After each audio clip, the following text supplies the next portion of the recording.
एक बार की बात है, मोहन नामी आदमी एक गांव में रहता था। वो सब्जियों का व्यापार करता था।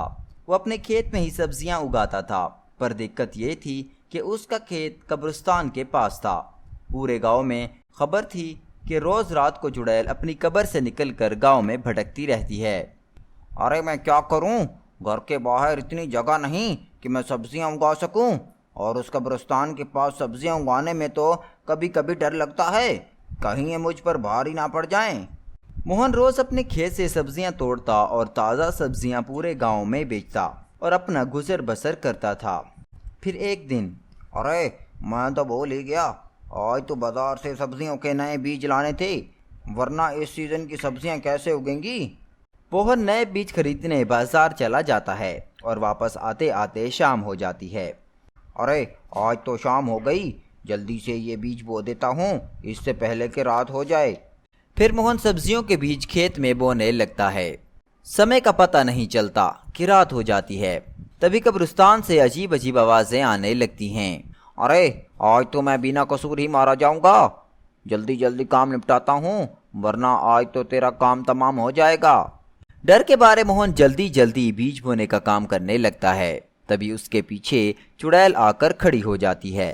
चुड़ैल की भयानक आवाज सुनकर मोहन जैसे ही पीछे मुड़ता है वो परेशान हो जाता है। कौन हो तुम? और मोहन वहां से भागने लगता है। अरे भागो रे, मर गया रे, बचाओ मुझे, बचाओ रे। मोहन भागने की कोशिश करता है, पर चुड़ैल उसका पीछा करती है और धक्के से उसे गिरा देती है। अरे चुड़ैल, छोड़ दो मुझे, जाने दो, माफ कर दो, छोड़ दो मुझे। ऐसे कैसे जाने दूं? फिर वो चुड़ैल उस कब्रिस्तान की तरफ मोहन को घसीटते हुए ले जाती है। अरे बचाओ, कोई बचाओ मुझे, अरे आज मैं बेमौत मारा जाऊंगा। चुड़ैल मोहन को घसीटते हुए अपनी कब्र के अंदर ले जाती है। वहीं दूसरी तरफ मोहन के आधी रात तक घर न आने पे उसका पड़ोसी रतन बहुत परेशान हो जाता है कि इतनी देर कैसे लग गई मोहन को आज। अरे ये क्या आधी रात हो गई है और मोहन आया क्यों नहीं अब तक?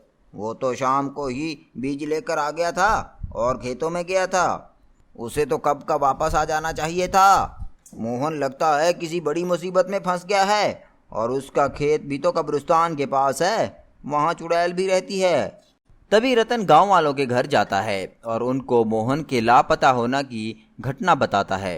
अरे भाई, हम सब मिलकर भी उस चुड़ैल का सामना नहीं कर सकते, वो बहुत पुरानी और ताकतवर चुड़ैल है, हमें तो वो गाजर मूली की तरह चबा जाएगी। अरे भैया, मैं एक बाबा को जानता हूँ, वो इस तरह की चुड़ैलों को सबक सिखाता है, अच्छे से जानता हूँ मैं उसे।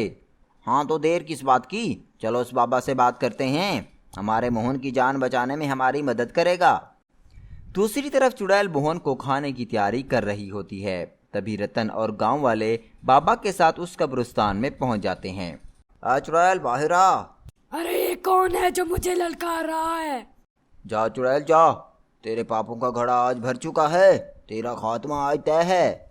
मेरा कोई कुछ नहीं बिगाड़ सकता, पहले मैं देखती हूँ कौन है जो मुझे ललकार रहा है, फिर तुझे कहूंगी। चुड़ैल अपनी कब्र से बाहर आती है और देखती है कि बाबा और गांव वाले वहां खड़े होते हैं।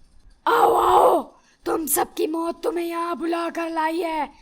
फिर वो चुड़ैल गांव वालों पर हमला करने के लिए आगे बढ़ती है।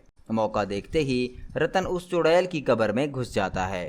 अरे रतन, तुम यहाँ आओ, आओ जल्दी आओ मोहन, कहीं चुड़ैल ना आ जाए। फिर वो दोनों कब्र से बाहर आ जाते हैं और साधु बाबा चुड़ैल को मिट्टी का पुतला बना देता है। ये सब देखकर गांव वाले बाबा की जय जयकार करने लगते हैं। वहीं रतन और मोहन को लेकर गांव वाले वो घर वापस चले जाते हैं।